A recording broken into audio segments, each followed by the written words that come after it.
Dear students, welcome to the National University online class lecture. During this pandemic, I feel proud to be the part of this National University online video class lecture as a research person. Here, today I discuss the Bank Management course and Subject Management BBA 4th years, course code 242601. And lecture title, Banking System in Bangladesh. Lecture number 3. This is Aminul Haq Russell, Senior Lecturer BBA Program, Daffodil Institute of IT.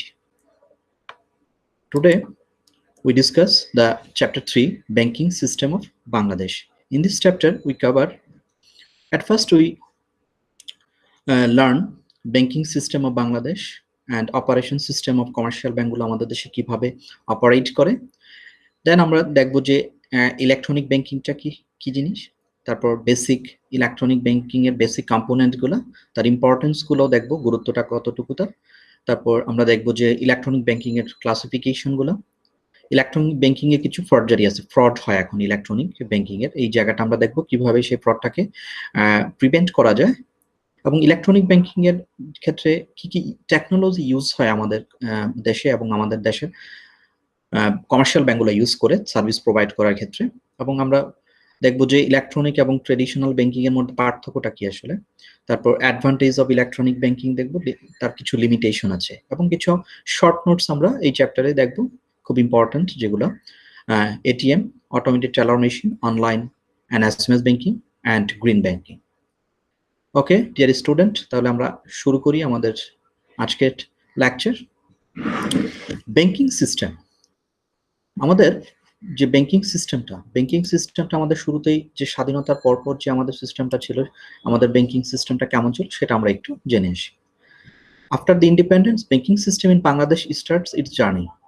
যখন banking সিস্টেমটা বাংলাদেশে চালু হয় after independence, আমাদের স্বাধীনতার পরে, তখন 6টা ন্যাশনালাইজড কমার্শিয়াল ব্যাংক ছিল আমাদের, এবং 3টা স্টেট ওন ব্যাংক ছিল আমাদের, 3টা স্টেট ওন যেগুলো স্পেশালাইজড যেগুলো ছিল, এবং 9টা ফরেন ব্যাংক ছিল। কিন্তু আমাদের ব্যাংকিং সিস্টেমটা আমাদের দেশে 1980 সালের দিকে আমাদের ব্যাংকিং সিস্টেমটা একটা সিগনিফিক্যান্ট একটা এক্সপানশন হয়, যখন প্রাইভেট ব্যাংকগুলো আমাদের দেশে এন্ট্রান্স করা শুরু করলো। এবং আমাদের এই এখনকার যে ব্যাংকিং সিস্টেমটা আছে সেটাকে আমরা দুটো ওয়েতে ক্লাসিফাইড করতে পারি, একটা হচ্ছে শিডিউল ব্যাংক, একটা হচ্ছে নন শিডিউল ব্যাংক। এখন আমরা বুঝতে চেষ্টা করি যে শিডিউল এবং নন শিডিউলের মধ্যে পার্থক্যটা কোন জায়গায়। শিডিউল এবং নন শিডিউলের মধ্যে পার্থক্যটা হচ্ছে, শিডিউল ব্যাংকটাকে বাংলাদেশ ব্যাংকের একটা অর্ডার দ্বারা, বাংলাদেশ ব্যাংক অর্ডার 1972 দ্বারা 1972 সালের অধ্যাদেশ দ্বারা যে ব্যাংকগুলোকে লিস্টেড করা হয় সেগুলোকে বলা হচ্ছে শিডিউল ব্যাংক, এবং তাদের সবকিছু মেনটেন করা হয় এই অর্ডার দ্বারা। তাদেরকে যখন তারা রেজিস্ট্রেশন করে as a public limited company হিসেবে, তখন তারা এই শিডিউল ব্যাংকের এই আইনটা তাদেরকে ফলো করতে হয়। নন শিডিউল হচ্ছে কি, তাদের স্পেশাল কোনো একটা পারপাসে আর ডেফিনিট একটা অবজেক্টিভ থাকে, সেই অবজেক্টিভটা নিয়ে তারা অপারেট করে, but they are not under the Bangladesh banking order 1972। তো যেটা দেখি আমরা যে স্পেশাল কোনো এবং ডেফিনিট একটা অবজেক্টিভ এবং operate under any act but are not schedule bank. এই শিডিউল ব্যাংকে যেটা বলতেছিল যে শিডিউল ব্যাংকের যে অধ্যাদেশ আছে সেই অধ্যাদেশ দিয়ে তারা পরিচালিত হয় না। ঠিক আছে, this banks are can not perform all functions of schedule bank. তারা শিডিউল ব্যাংকগুলো যে ফাংশনগুলো পারফর্ম করে সবগুলো ফাংশন কিন্তু এই নন শিডিউল ব্যাংকগুলো পারফর্ম করতে পারে না। ওকে, আমাদের ব্যাংকিং সিস্টেমটা কেমন আমরা সেটা একটু দেখি। আমাদের ব্যাংকিং, যেটা আমরা লাস্ট স্লাইডে আমরা দেখলাম যে আমাদের ব্যাংকিং সিস্টেমটাতে দুটো জিনিস থাকে, দুই ধরনের ব্যাংক থাকে, একটা হচ্ছে schedule, another one non schedule bank. Schedule bank আমাদের 61, দুটো নতুন রেজিস্ট্রেশন হয়েছে, ওই দুটো সহ আমাদের 61। নন শিডিউল হচ্ছে আমাদের 5টা, যেমন গ্রামীণ ব্যাংক, আনসার, বিডিবি ব্যাংক, এগুলো হচ্ছে নন শিডিউল ব্যাংক। তার স্পেশাল কোনো অবজেক্টিভ অথবা পারপাসে তাদেরকে এস্টাবলিশড করা হয়। তো এখন আমরা দেখি যে আসলে আমাদের ব্যাংকিং সিস্টেমটার যেই 61 ব্যাংক আছে তারা কিভাবে ক্লাসিফাইড, এই জিনিসটা আমরা একটু দেখি। আমরা দেখেছিলাম যে আমাদের 61 ব্যাংকের মধ্যে স্টেট ওন কমার্শিয়াল ব্যাংক হচ্ছে আমাদের 6টা, এবং স্পেশালাইজড ডেভেলপমেন্ট যেমন বাংলাদেশ ডেভেলপমেন্ট ব্যাংক, ঠিক আছে, এগুলো হচ্ছে 3টা। প্রাইভেট কমার্শিয়াল ব্যাংক হচ্ছে 43। প্রাইভেট কমার্শিয়াল ব্যাংকগুলোকে আমরা আবার দুইটা ওয়েতে এখন ডিফাইন করি, একটা হচ্ছে ইসলামী শরিয়া বেসড ব্যাংক, আর একটা হচ্ছে কনভেনশনাল ব্যাংক। এই 43টা হচ্ছে আমাদের প্রাইভেট কমার্শিয়াল ব্যাংক। এই 43টা প্রাইভেট কমার্শিয়াল ব্যাংকের মধ্যে 10টা হচ্ছে আমাদের ইসলামিক ব্যাংক এবং কনভেনশনাল হচ্ছে 33টা, আর 9টা ফরেন ব্যাংক আমাদের দেশে অপারেট করে। এই হচ্ছে আমাদের ব্যাংকিং সিস্টেমের একটা ওভারভিউ, যে টোটাল ব্যাংকিং সিস্টেমটাকে আমরা দুইভাবে ক্লাসিফাইড করি, একটা শিডিউল, একটা নন শিডিউল। শিডিউল ব্যাংক হচ্ছে 61 ব্যাংকে আমরা ক্লাসিফাইড করি 4টা ওয়েতে। একটা হচ্ছে state and commercial bank, specialised development bank, private commercial bank and foreign commercial bank. Private commercial ব্যাংকগুলোকে আমরা দুটো ক্যাটাগরি করি, একটা হচ্ছে ইসলামী শরিয়া বেসড, যেটা আমাদের 10টা ব্যাংক আছে, এবং আরেকটা হচ্ছে কনভেনশনাল প্রাইভেট কমার্শিয়াল ব্যাংক।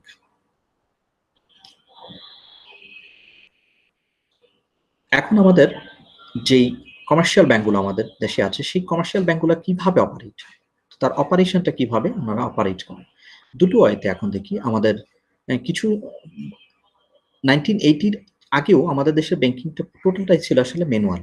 এখন আমাদের ম্যানুয়ালের পাশাপাশি আমাদের অপারেশন সিস্টেমটা এখন ইলেকট্রনিক ব্যাংকিংও হয়। তো ম্যানুয়াল ব্যাংকিং বলতে আমরা যেগুলো বুঝি, যে পাসবুকের, অথবা আমরা যখন ব্যাংকে যাই তখন আমরা মানি রিসিট দিয়ে ডিপোজিট করি, মানি রিসিট দিয়ে চেক দিয়ে টাকা উইথড্র করি, চেক জমা দেই। তার মানে passbook, chequebook, bank draft, pay order, manual advice করে থাকে ব্যাংকে যদি ব্রাঞ্চে যদি আমরা সরাসরি যাই। ইলেকট্রনিক যে সিস্টেমগুলো, যেমন ম্যানুয়াল অ্যাডভাইস যখন আমরা, এখন দেখা যাচ্ছে রোবো অ্যাডভাইস দেয়, মানে অটোমেটিক্যালি রোবট অ্যাডভাইস দেয়। হোয়াটসঅ্যাপের থ্রুতে এখন ব্যাংকিং হচ্ছে। তারপর credit card, debit card, ATM machine, electronic advice, security code, এবং ওভার ফোনেও এখন অ্যাডভাইস করতেছে ব্যাংকগুলোতে। এগুলো হচ্ছে আসলে ইলেকট্রনিক। তো আমরা আমাদের এই চ্যাপ্টারে আমরা মূলত ইলেকট্রনিক ব্যাংকিং গুলো সম্পর্কে, বিশেষ করে এই চ্যাপ্টারটাতে গুরুত্ব দিব ইলেকট্রনিক ব্যাংকিং সম্পর্কে। তো আমাদের ব্যাংকিং সিস্টেমটা আমরা যেটা দেখলাম সেটা হচ্ছে যে দুইটা ওয়েতে সেটা অপারেশন হয়, একটা হচ্ছে ম্যানুয়াল এবং ইলেকট্রনিক। ম্যানুয়াল গুলো যে আমরা দেখি chequebook, passbook, bank draft, overdraft, তারপর ডেবিট ক্রেডিট ভাউচার যে হয়, এন্ড আদার্স অনেকগুলো বিষয় আছে, এবং স্টেটমেন্টও আমরা এই ম্যানুয়ালিও এখন দেখি, যে লেজার করে তাদের অ্যাকাউন্ট বুক মেনটেন করে, এগুলো এখনো ম্যানুয়ালি হয়। বাট ইলেকট্রনিকও এখন এই কাজগুলো বিভিন্ন সফটওয়্যারের থ্রুতে চলে গেছে। তো ইলেকট্রনিক কিসের থ্রুতে অপারেশন করে? ডেবিট কার্ডের থ্রুতে, ক্রেডিট কার্ডের থ্রুতে, ইলেকট্রনিক ডিভাইসের থ্রুতে, তারা ওয়্যার ট্রান্সফারের থ্রুতে, ইলেকট্রনিক ফান্ড ট্রান্সফার, মোবাইল অ্যাপসের থ্রুতে,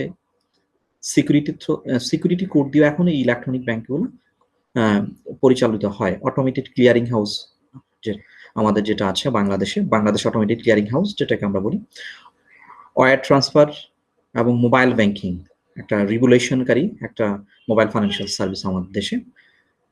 এই দুইভাবে আমাদের দেশে কমার্শিয়াল ব্যাংকগুলো তাদের অপারেশনগুলো অপারেট করে থাকে, সার্ভিস দিয়ে থাকে মানুষকে। তো এখন আমরা জানতে চেষ্টা করি আসলে যে what is electronic banking. Electronic banking হচ্ছে কি, যে ব্যাংকের মধ্যে রিলেশনশিপটা এবং ট্রানজেকশনটা হবে কিসের থ্রুতে? বিভিন্ন ইলেকট্রনিক ডিভাইসের থ্রুতে ঘটনাগুলো হবে, ইলেকট্রনিক ডিভাইসের থ্রুতে, যেটা without any papered instrument or instead of papered documents।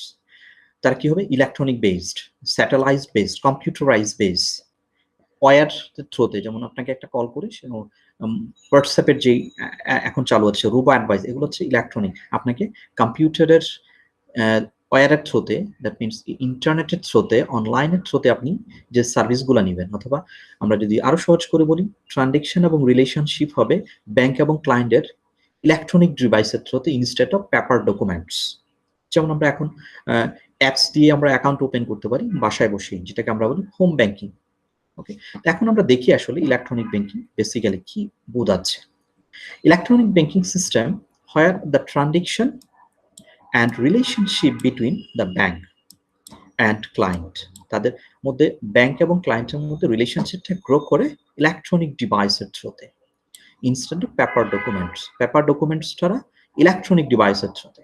সেটা আমরা কিভাবে, যেমন আপনি আমরা এটিএম মেশিনে যখন যাই তখন আমরা কি করি? কার্ডটা পাঞ্চ করি, পাসওয়ার্ড দিয়ে আমরা আমাদের যেই সার্ভিসটা আছে সেটা আমরা নিয়ে নেই। কিন্তু মিনি স্টেটমেন্ট পর্যন্ত এখন এটিএম বুথ থেকে নেওয়া যায়, টাকা পেমেন্ট করা যায়।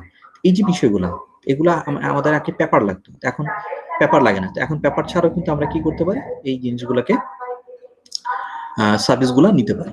ইন আদার ওয়ার্ডস বলতেছে, e-banking means that kind of banking in which bank uses electronic satellite-based computer-based device for ensuring promptness। খুব দ্রুতই, যেমন আপনি এখন ইচ্ছে করলেই ঢাকাতে বসে আপনি মোবাইল ফাইন্যান্সিয়াল সার্ভিসের থ্রুতে আপনি মুহূর্তের মধ্যে টাকা পাঠিয়ে দিতে পারেন। আপনি কমার্শিয়াল ব্যাংকের এই সার্ভিসটা দেয়।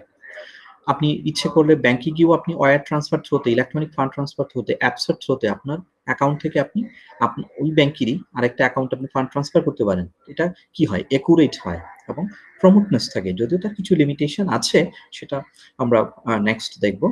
তার মানে ইলেকট্রনিক ব্যাংকের যে কনসেপ্টটা দাঁড়াচ্ছে, সেই কনসেপ্ট হচ্ছে কি, কনসেপ্ট হচ্ছে যে কাস্টমার এবং ব্যাংকের রিলেশনশিপটা হবে ইলেকট্রনিক ডিভাইসের থ্রুতে, পেপার বেসড হবে না। পেপার বেসড যদিও এখনো আছে, ঠিক আছে। এখন আমরা দেখবো আসলে ইলেকট্রনিক ব্যাংকিং এর বেসিক কম্পোনেন্ট গুলো কি। Basic component of electronic banking. প্রথম বলতেছে banking system software. Banking system software বলতে কি জিনিসটাকে বোঝায়? যেমন আমরা যখন কোনো বিল প্রদান করি, আমরা যখন ফান্ড ট্রান্সফার করি অন্য একটা জায়গাতে, এগুলো কিসের থ্রুতে হয়? একটা সিস্টেমের থ্রুতে হয়, একটা সফটওয়্যারের থ্রুতে হয়।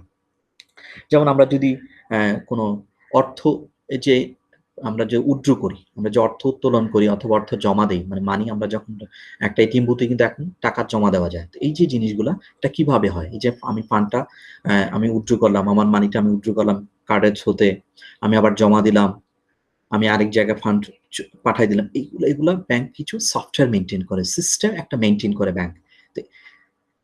সেই সিস্টেমের থ্রুতে হয়, সেই সিস্টেমগুলো একটা সফটওয়্যার বেসড হয়।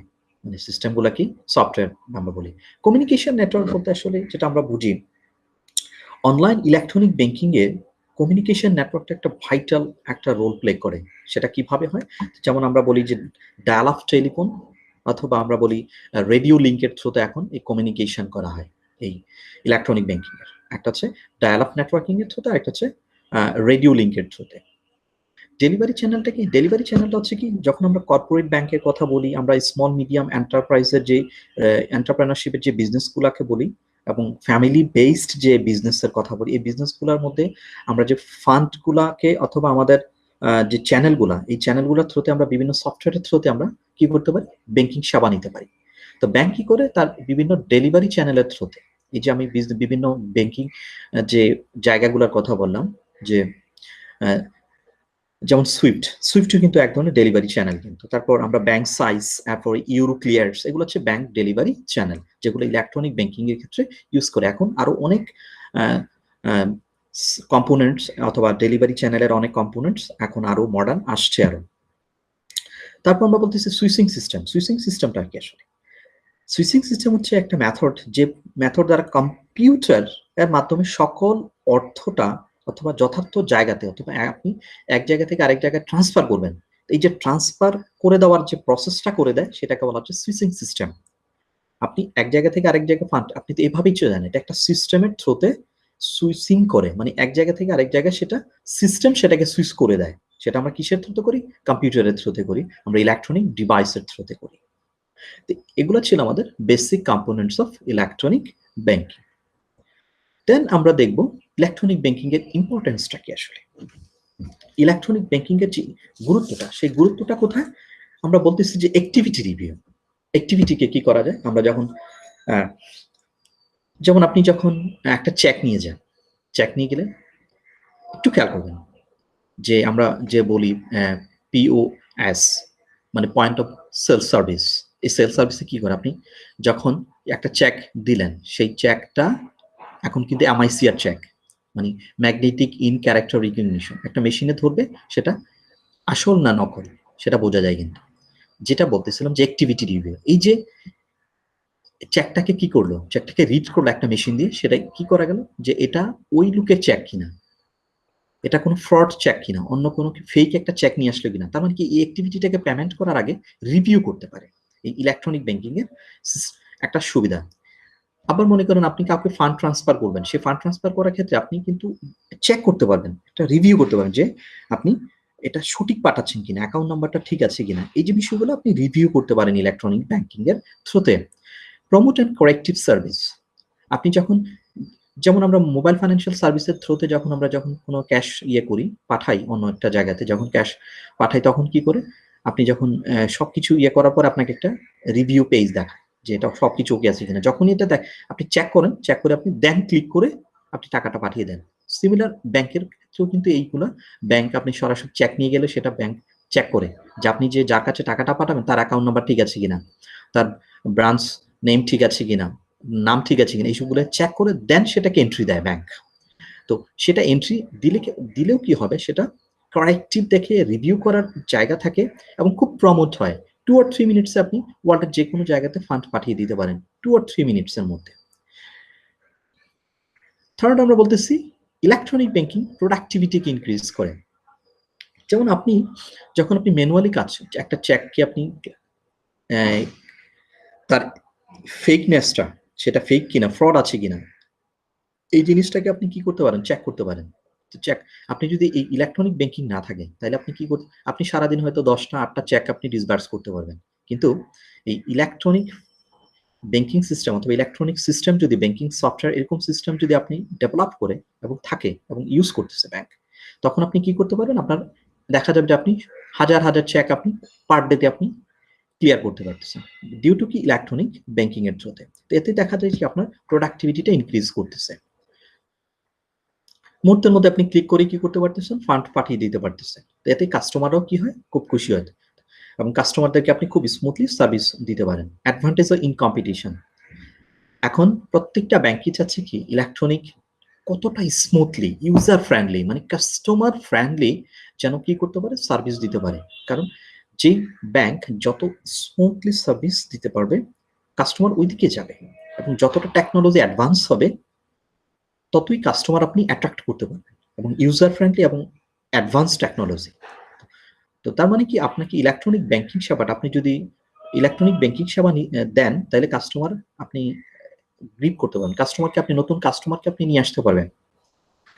তারপর আমরা বলতেছি যে identify and reduce the fraud, যেটা বলো আপনি রিভিউ করার সিস্টেম থাকে, আইডেন্টিফাই করতে পারেন। আপনার ভুল করে যদি আপনি কারোর অ্যাকাউন্টে যদি ফান্ডটা ট্রান্সফার করে দেন, সেটা আপনি আবার যখন আপনি রিভিউ করতে যাবেন তখন আপনি বুঝতে পারেন যে না এটা তো ঠিক হয়নি, তখন আপনি আবার কি করতে পারেন, সেটাকে আপনি আইডেন্টিফাই করে সেটাকে আবার আপনি কারেক্ট করতে পারেন। কিন্তু যখন ম্যানুয়ালি থাকে, এই যে কোথায় ফ্রড হয়েছে সেটাকে আইডেন্টিফাই করাটাই কিন্তু অনেক সময় সাপেক্ষ ব্যাপার হয়ে যায়। তো আমরা ইলেকট্রনিক ব্যাংকিং এর থ্রুতে আমরা যেই অ্যাডভান্টেজ গুলো পাই সেটা হচ্ছে কি আমরা খুব দ্রুত সার্ভিস দিতে পারি এবং সার্ভিসটা একুরেট হয়, এবং রিভিউ করতে পারি। কম্পিটিশনে আমরা খুব ভালো ভালো একটা রেসপন্স পাই, এবং ফ্রডটাকে রিডিউস করতে পারি, এবং ফ্রড আইডেন্টিফাই করতে আমাদের হেল্প করে। Types of electronic banking, electronic banking types দুই ধরনের হয়, একটা হচ্ছে কি রিটেল ইলেকট্রনিক ব্যাংকিং, আর একটা হচ্ছে whole sale electronic banking. Retail electronic banking যেটা আমরা বুঝি যে ATM, debit card, credit card, point of sale service, home banking, retail automated clearing house, এগুলো হচ্ছে রিটেল ইলেকট্রনিক ব্যাংকিং। তারপর আমরা বলছি যে হোলসেল ইলেকট্রনিক ব্যাংকিং বলতে কি বোঝায়, হোলসেল যেমন ক্যাশ ম্যানেজমেন্ট, এটা ব্যাংকের আন্ত ব্যাংক লেনদেনের যে চেক এবং বিনিময় যে বিলগুলা থাকে, তার ক্যাশ ইনফ্লোর, ক্যাশ আউটফ্লোর, ক্যাশ ডিসবার্সমেন্টের এই সবগুলা বিষয় সে ইলেকট্রনিক্যালি সে ম্যানেজ করে এই ক্যাশ ম্যানেজমেন্ট। এবং ওয়্যার ট্রান্সফার যেটা আমরা বলি, যে কোনো জায়গাতে ফান্ড ট্রান্সফার করার জায়গাটা হোলসেলে সে আন্ত জায়গাতে, মানে নিজস্ব ব্যাংকিং এর জায়গাতে সে এই জায়গাটা ইউজ করে থাকে, মানে হোলসেল ব্যাংকিংটা। আর রিটেল হচ্ছে কাস্টমারদেরকে সার্ভিস দেওয়ার জন্য, সে সরাসরি কাস্টমারদেরকে সার্ভিস দেওয়ার জন্য এইগুলো ইউজ করে। হোলসেল সে আন্ত এবং তার অন্য ব্যাংকের সাথে লেনদেন করার জন্য সে এই সিস্টেমটা ইউজ করে থাকে, যেটা আমরা corporate clearing house. Corporate clearing house সে কাস্টমারের পক্ষ হয়ে অন্য ব্যাংকের সাথে সে কি করতে পারে, তার ব্যাংকগুলোর যে সার্ভিসগুলো নেয় সেই সার্ভিসগুলো সে দিতে পারে। যেমন আমরা বলি যে অটোমেটেড ক্লিয়ারিং হাউসের থ্রুতে আমরা কি করতে পারি, আর্থিক প্রতিষ্ঠান তাদের নিজেদের এবং অন্য ব্যাংকের সাথে কি করতে পারে, চেকগুলাকে ডিসবার্স করতে পারে, বিনিময় বিলগুলাকে তারা ডিসবার্স করতে পারে। এই এবং যে চেকের যে একটা স্তূপ পড়ে থাকা সেটা হয় না তখন। এই যে ইলেকট্রনিক ব্যাংকিং এর থ্রুতে কি করতে পারে তারা, এই ক্যাশ ম্যানেজমেন্ট এবং fund transfer, corporate clearing house, এই বিষয়গুলোকে তারা ম্যানেজ করতে পারে এবং খুব প্রমোটলি।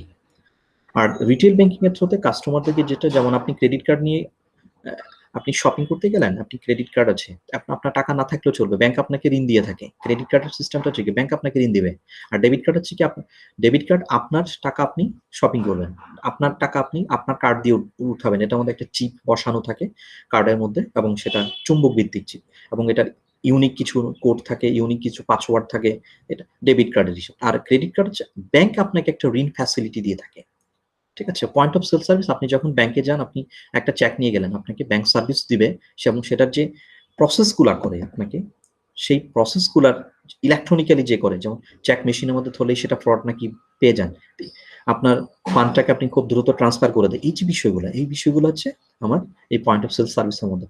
হোম ব্যাংকিং আপনি অ্যাপসের থ্রুতে, আপনি বাসায় বসেই কিন্তু আপনার ইলেকট্রনিক ব্যাংকিং এর থ্রুতে আপনি বাসায় বসে আপনার গ্যাস বিল, ইলেকট্রিসিটির বিল আপনি দিয়ে দিতে পারেন। স্কুলের টিউশন ফি আপনার, সেটা আপনি পে করে দিতে পারেন। আপনার বিশ্ববিদ্যালয়ের টিউশন ফি আপনি পে করে দিতে অ্যাপসের থ্রুতে। এই অ্যাপসটা হচ্ছে ইলেকট্রনিক ব্যাংকিং এর একটা কম্পোনেন্ট। আশা করি ক্লিয়ার হয়েছে। কারণ আমরা এগুলো এখন আসলে আমরা ডে টু ডে লাইফে আমরা ইউজ করি। আপনারা যখন একটু পড়াশোনা করবেন, তখন আপনারা আপনাদের প্র্যাকটিক্যাল লাইফে এই জিনিসগুলো যে হচ্ছে, ওটার সাথে আপনারা ম্যাচ করাবেন, তাহলে সবাই খুব মজা পাবেন জিনিসটা। তারপর ইলেকট্রনিক ব্যাংকিং ফর্জারি, মানে ফ্রড হয়, ইলেকট্রনিক ব্যাংকিং এর ফ্রড হয়। ফ্রডটা দুই ধরনের হতে পারে, একটা হচ্ছে অফলাইন ফর্জারি, আর একটা হচ্ছে অনলাইন ফর্জারি। অফলাইন কোনটা? আপনার কার্ডটা চুরি হয়ে গেল, সেটা হচ্ছে অফলাইন। অনলাইনে ইলেকট্রনিক ব্যাংকিং এর সবগুলা ফর্জারি যেগুলো হয়, মানে ফ্রডগুলা অকার্ড হয়, সেটা আসলে অনলাইনে বেশি হয়। যেমন আপনার আইডেন্টিটি চুরি করে নিল, আপনার পাসওয়ার্ড হ্যাক করে নিল কেউ, সেটা হচ্ছে আইডেন্টিটি হ্যাক করা। Duplication or scheme of card, মানে আপনার কার্ডটারই একটা অবিকল আরেকটা কার্ড তৈরি করো, মানে যেটাকে ক্লোন কার্ড বলে, ডুপ্লিকেট কার্ড বলে, সেই কার্ডটা তৈরি করে সে ফান্ড উইথড্র করে নিতে পারে, আপনার অ্যাকাউন্টে থেকে টাকা সে নিয়ে নিতে পারে। একটা হচ্ছে ফিশিং। ফিশিং বিষয়টা হচ্ছে কি, আপনার কাছে আপনার ইমেল অ্যাড্রেসে অনেক আকর্ষণীয় ব্যাংকের একটা নাম দিয়ে, কোনো একটা ব্যাংকের নাম দিয়ে আকর্ষণীয় একটা মেসেজ দিয়ে আপনার কাছে কিছু তথ্য চায়। সেই তথ্যটা যখনই আপনি, একটা লিঙ্ক দেওয়া থাকে, সেটাতে ক্লিক করে আপনি যখন এই তথ্যগুলো দিয়ে দেন, তখন ওই যে হ্যাকার, সেই হ্যাকারের কাছে আপনার তথ্যগুলো চলে যায়।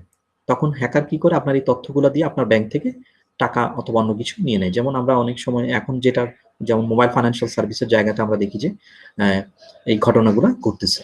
আর ইলেকট্রনিক ব্যাংকিং এর যেটা হয়, আপনার ইমেইলে একটা ফিশিং যে বিষয়টা বলতেছিলাম, যে আপনার অ্যাকাউন্টে অথবা আপনার ইমেইল অ্যাড্রেসে একটা মেইল পাঠাবে। মেইলটা কিভাবে, খুব আকর্ষণীয় একটা অ্যাড দিয়ে পাঠাবে এবং সাথে একটা লিঙ্ক দিয়ে দিবে। সেই লিঙ্কে ক্লিক করে আপনাকে কিছু তথ্য দিতে বলবে, আপনি তখন তথ্যগুলো দিয়ে দিলে তখন আপনার সব ডেটা দিয়ে সে তখন আপনার অ্যাকাউন্ট থেকে টাকা নিয়ে দেবে। এটা হচ্ছে ফিশিং একটা। আর ইন্টারনাল ফ্রড হচ্ছে কি, আপনার ব্যাংকের যে জায়গা সিকিউরিটি কোড আছে, সেই সিকিউরিটি কোড ভেঙেও কিন্তু হ্যাক করতে পারে। তো সেই হ্যাকের মধ্যে দেখা যায় যে যে কোনো একটা অ্যাকাউন্ট হ্যাক করতে পারে, অথবা ব্যাংকের সার্ভারে গিয়েও হ্যাক করতে পারে, ঠিক আছে?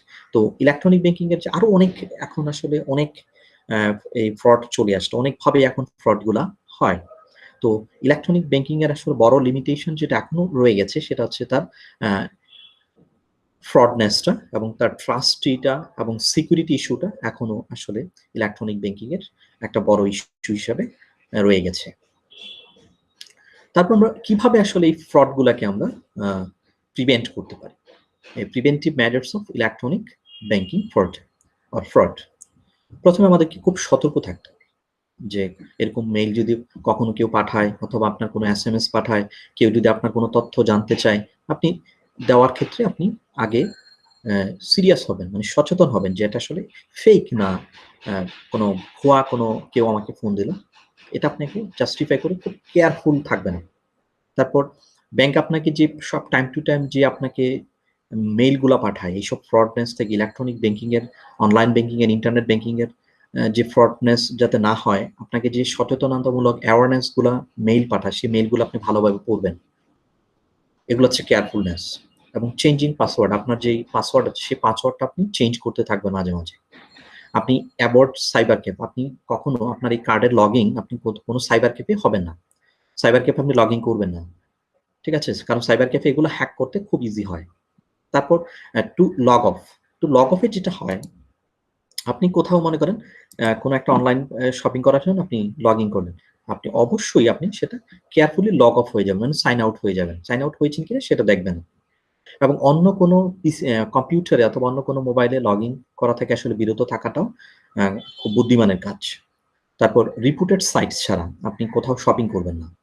রিপুটেড যে ই কমার্সের যে সাইটগুলো আছে ওই জায়গাগুলোতে আপনি অনলাইন শপিং করলে সেই রিপুটেড সাইটগুলো থেকে আপনি করবেন। তারপর আপনার অ্যাকাউন্টের যে ডিটেইল এবং কার্ড সেগুলো আপনি কখনো কাউকে মেইলে দিবেন না এবং মেইলে না রাখতে চেষ্টা করবেন। এইভাবেও কিন্তু আমরা আমাদের প্রিভেন্ট করতে পারি যে আমাদের ইলেকট্রনিক ব্যাংকিং এর যে ফ্রডগুলো সেই ফ্রডগুলো আমরা কমিয়ে আনতে পারি। তারপর পার্সোনাল ডিটেইল, সেটা password, avoiding personal detail in password, মানে আমার মনে করেন আপনার মোবাইল নাম্বার দিয়ে আপনি পাসওয়ার্ড দিলেন, এটা করাটা থেকে আপনি বিরত থাকাটা ভালো। আপনার নাম দিয়ে আপনি পাসওয়ার্ড দিলেন, এইসব জায়গা থেকে বিরত থাকাটাই ভালো হবে। তারপর পার্সোনাল ডিটেইল আপনি কোথাও সাবমিট করবেন না। তারপর ইন্টারনাল ব্যাংক সিকিউরিটি যেগুলোর যে অপশনগুলো ব্যাংকগুলো দিয়ে থাকে সেই অপশনগুলো আপনি ওইভাবেই আপনি ইউজ করবেন, ব্যাংক যেভাবে ডিরেকশন দেয় ওইভাবে আপনি ইউজ করবেন। এবং সবসময় ব্যাংকের যে সিকিউরিটি পারপাস যে ব্যাংক ইনস্ট্রাকশন দিয়ে থাকে সেই ইনস্ট্রাকশনগুলো ফলো করতে চেষ্টা করার মাধ্যমে আমরা কি করতে পারি, ইলেকট্রনিক ব্যাংকিং এর ফ্রডটাকে কমিয়ে আনতে পারি, প্রিভেন্ট করতে পারি।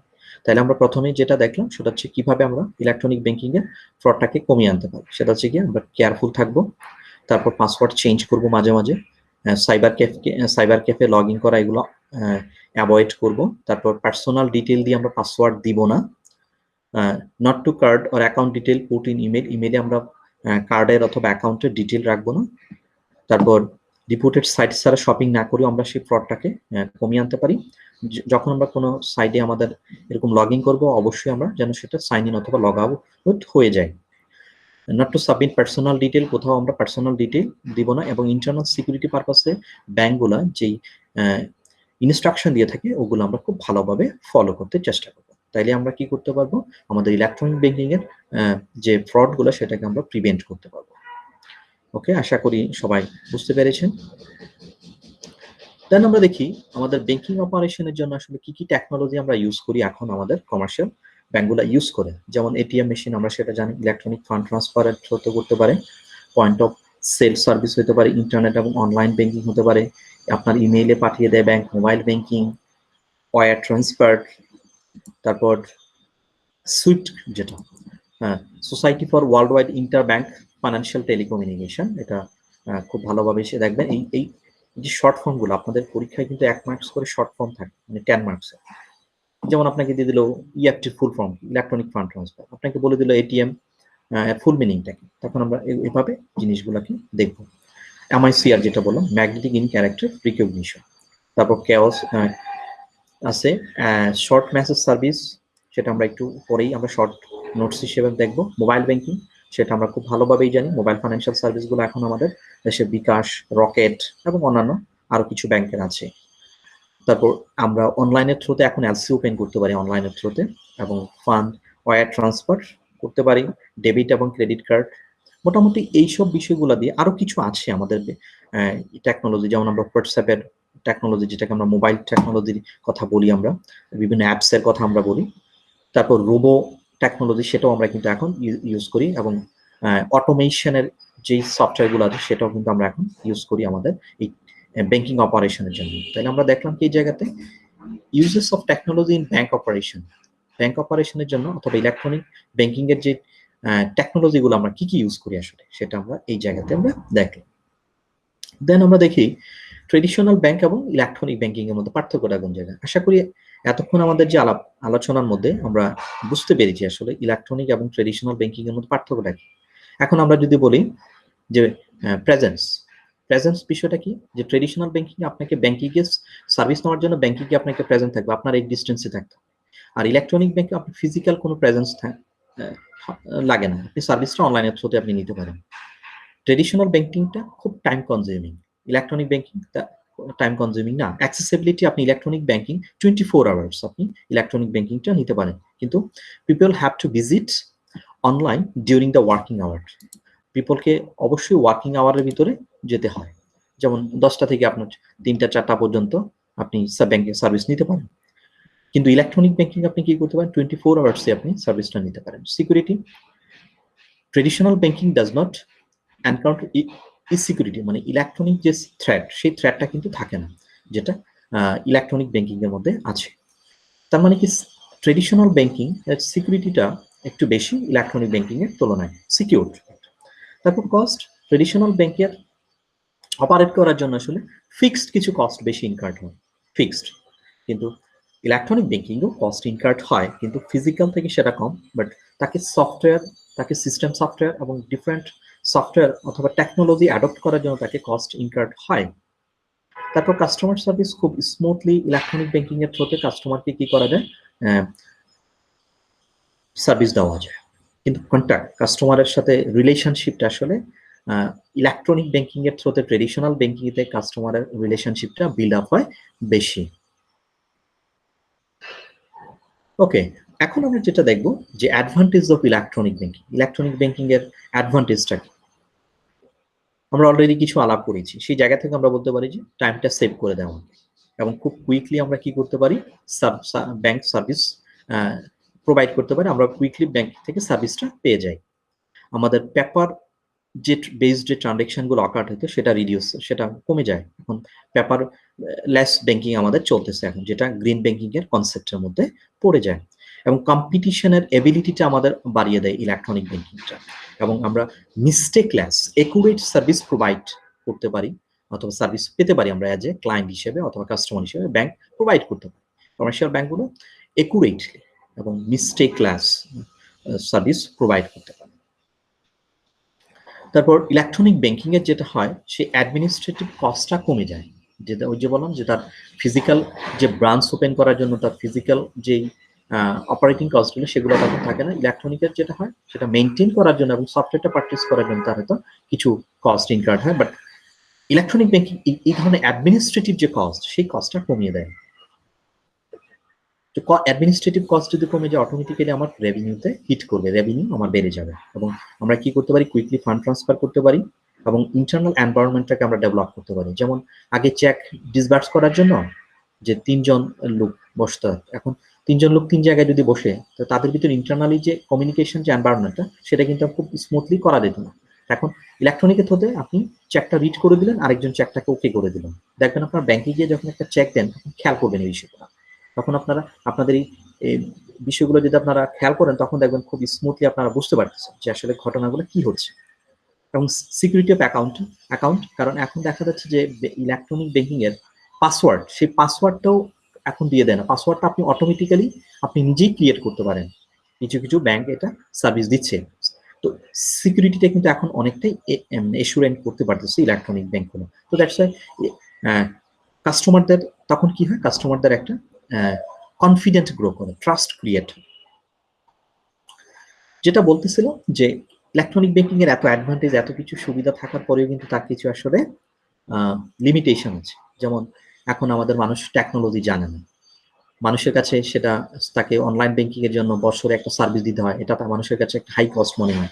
মানুষ এখনো তার ইনফরমেশন যদি চুরি হয়ে যায়, ফান্ড কোথাও অন্য ব্যাংক অ্যাকাউন্টে চলে যায়, এই ধরনের আনসিকিউরিটি ফিল করে। মানুষের ভিতরে টেকনোলজি সম্পর্কে নলেজ নাই কিন্তু। এগুলো হচ্ছে ইলেকট্রনিক ব্যাংকিং এর একটা অবস্ট্রাকল অথবা লিমিটেশন আমরা বলতে পারি। এবং অ্যাকাউন্ট সেট আপ করার ক্ষেত্রে যখন একটা অ্যাপস এর মধ্যে অ্যাকাউন্ট সেট আপ করতে গেলে দেখা যায় যে অনেক টাইম কনজিউমিং হয়। তো মোরলেস আমরা যেটা দেখি সেটা হচ্ছে কি, যে যদি আমরা অ্যাওয়ারনেস ক্রিয়েট করতে পারি এবং মানুষের ভিতরে টেকনোলজির ইউজ করার একটা হ্যাবিচুয়েট গ্রো করতে পারে, তখন ব্যাংকগুলো অনেক কস্ট, অ্যাডমিনিস্ট্রেটিভ যে কস্টগুলো আছে সেটা রিডিউস করতে পারবে এবং ব্যাংকের অনেক অবস্ট্রাকল ওভারকাম করতে পারবে ব্যাংকগুলো। ওকে, এখন আমরা যেটা দেখবো automated teller machine, SMS banking, online banking, green banking, এগুলো শর্ট নোটস আমরা একটু একটু চেষ্টা করব। এক্সামের জন্য এগুলো একটু ইম্পর্টেন্ট, এই শর্ট নোটস। অটোমেটেড টেলার মেশিনটা কি? একটা মেশিন, ছোট্ট একটা জায়গার ভিতরে একটা মেশিন দেওয়া থাকে, সেই মেশিনটার মধ্যে আমরা কি করতে পারি, আমরা কার্ডটা পাঞ্চ করি, পাঞ্চ করে আমরা আমাদের টাকা উইথড্র করতে পারি এবং টাকা এখন জমাও দিতে পারি। এটা আমরা 24 আওয়ার্সে সপ্তাহে 7 দিনে আমরা করতে পারি এবং সেটা অনেকটা কনভেনিয়েন্ট। এবং আমার স্টাফদের, ব্যাংকের স্টাফদের ওয়ার্কলোডটাকে কমিয়ে দেয় এই এটিএম মেশিনটা। যে আমরা অ্যাডভান্টেজ গুলো যদি দেখি, 24 আওয়ার্স আমরা সার্ভিস দিতে পারি, কনভেনিয়েন্ট কাস্টমারদের জন্য, এবং ব্যাংকারদের জন্য ওয়ার্কলোডটা কমে যায়। যেমন আপনার এখন 10,000 টাকা হচ্ছে, আগে কি হচ্ছে, আপনি চেক নিয়ে ব্যাংকে যেতেন, তারপর উইথড্র করতেন, অনেক টাইম কনজিউম ছিল এবং আপনি অনেক কস্টলি। কিন্তু এখন আপনি কার্ডটা নিয়ে পাঞ্চ করতেছেন, আপনার সাথেই কিন্তু এখন এটিএম মেশিন অ্যাভেলেবেল। তো provide service without any error ছাড়াই কিন্তু আপনি, কারণ এটিএম মেশিন আপনি যদি পাসওয়ার্ড বলতেন সেটা অটোমেটিক্যালি কার্ড নিবে না। বেনিফিশিয়াল টু ট্রাভেল, আপনি ক্যাশ, আপনাকে ট্রাভেল করার সময় আপনাকে ক্যাশ না নিলেও চলবে, কার্ডটার সাথে থাকলে আপনি যে কোনো জায়গা থেকে আপনি কি করতে পারেন, আপনি টাকা উইথড্র করতে পারবেন। প্রাইভেসিও সেই জায়গাতে থাকে, কারণ পাসওয়ার্ড সবকিছু আপনার নিজের কাছে, কার্ডও আপনার নিজের কাছে, তো প্রাইভেসিটা খুব ভালোভাবে এনশিওর করা যায়। তো এই জায়গাগুলোতে আমরা যখন আমাদের শর্ট নোটস আসবে তখন আমরা শর্ট নোটসগুলোকে লিখবো, তার ডেফিনেশনটা লিখে তার কিছু অ্যাডভান্টেজ এবং তার কিছু ব্যাকগ্রাউন্ড আমরা লিখতে চেষ্টা করবো। আমি এখন তার ব্যাকগ্রাউন্ডগুলো দেখি। The first ATM appeared in 1967. 1967 সালে প্রথম এই লন্ডনে এই এটিএম মেশিনগুলো ইউজ করা হয়। আবার কেউ কেউ সেটাকে নিউজিল্যান্ডও হয়, সেটা কেউ কেউ আবার সেটাকে 1957 সাল থেকে শুরু হয়েছে এরকম একটা বিষয় বলা আছে। এটা নিয়ে এটিএম মেশিনটা নিয়ে তার এক্স্যাক্টলি কোথায় সেটা নিয়ে একটু কন্ট্রাডিক্ট আছে। যাই হোক, ATM means automated teller machine, but is an electronic machine that enables, মানে এটাকে আমাকে কি হেল্প করে, customer two withdraw money using electronic card commonly known as debit or credit card. আমি খুব ইজিলি কি করতে পারি, ফান্ড আমি উইথড্র করতে পারি।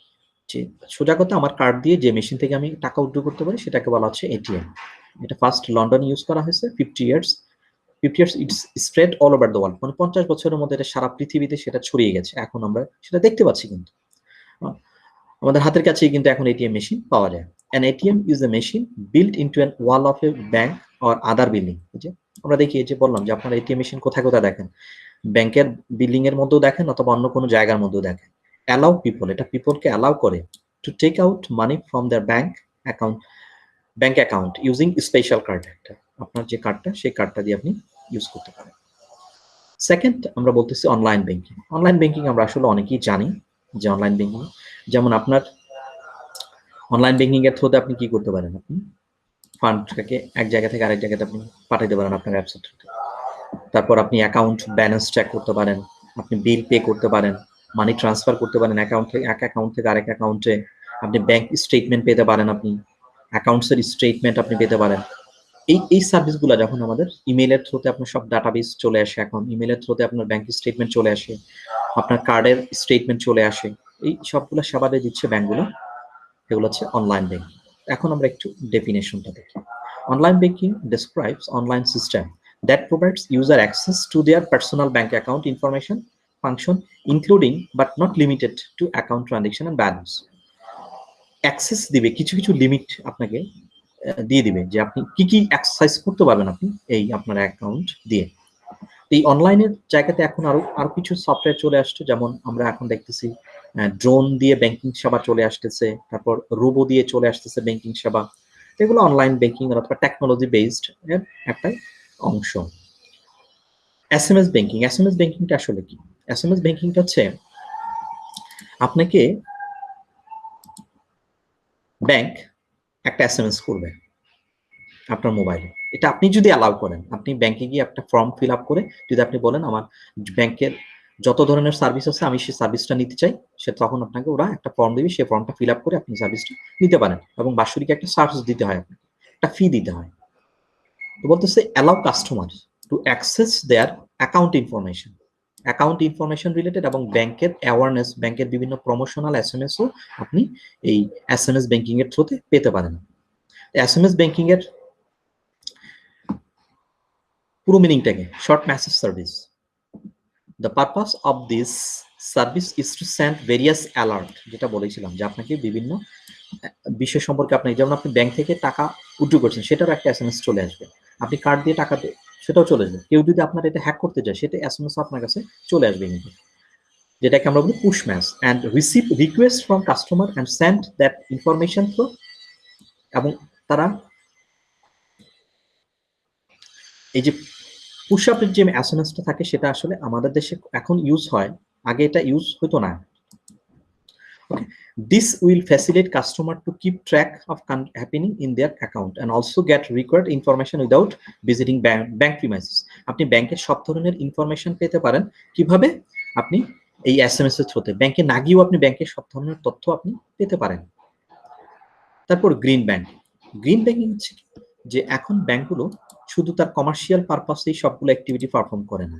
ব্যাংকগুলো এখন তার এনভায়রনমেন্ট সম্পর্কেও ব্যাংকগুলো এখন কনসিয়াস, ইকোলজিক্যাল, যেটাকে আমরা ইথিক্যাল ব্যাংকিং বলি।